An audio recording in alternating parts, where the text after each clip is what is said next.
আশিক আহ, আশিক চৌধুরী ভাই, আমি যারে বলবো তার হচ্ছে বিটা কোম্পানি, তার হচ্ছে বিটার চেয়ারম্যান।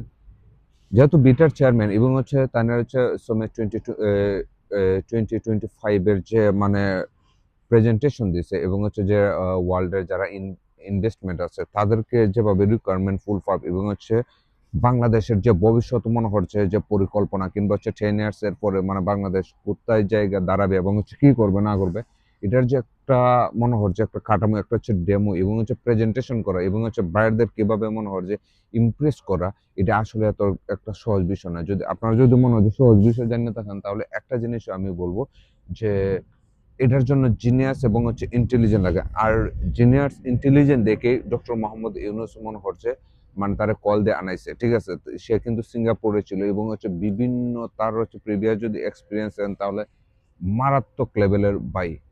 এই যে আমরা একটা মনে করছি সে কিন্তু মানে ওয়ার্ল্ড রেকর্ড করছে হচ্ছে মানে স্কাই ডাইভিং এ, ঠিক আছে।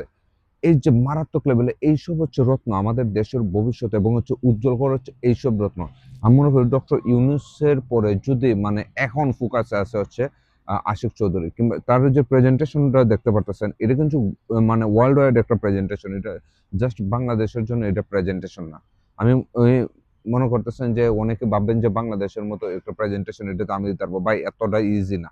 এবং হচ্ছে যে কাঠামো এখানেও মনে হয় যে আমার মতো আর আপনার মতো এখানে মানুষ মনে কর যে জায়গা মনে কর যে এই গেছে না যে প্রেজেন্টেশন শোনার জন্য, ঠিক আছে, ওদের গেলও আছে এবং হচ্ছে এরা ইনভেস্ট করতে এত সহজ না ভাই। মানে ইনভেস্টারের বোঝানি এতটা মনে হয় সহজ না।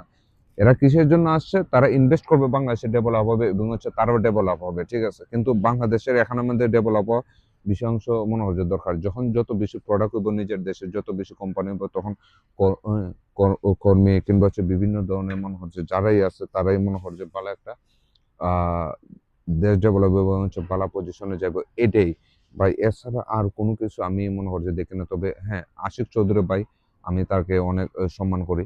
ইনশাল্লাহ যদি কোনোদিন হয় দেখা হতে পারে।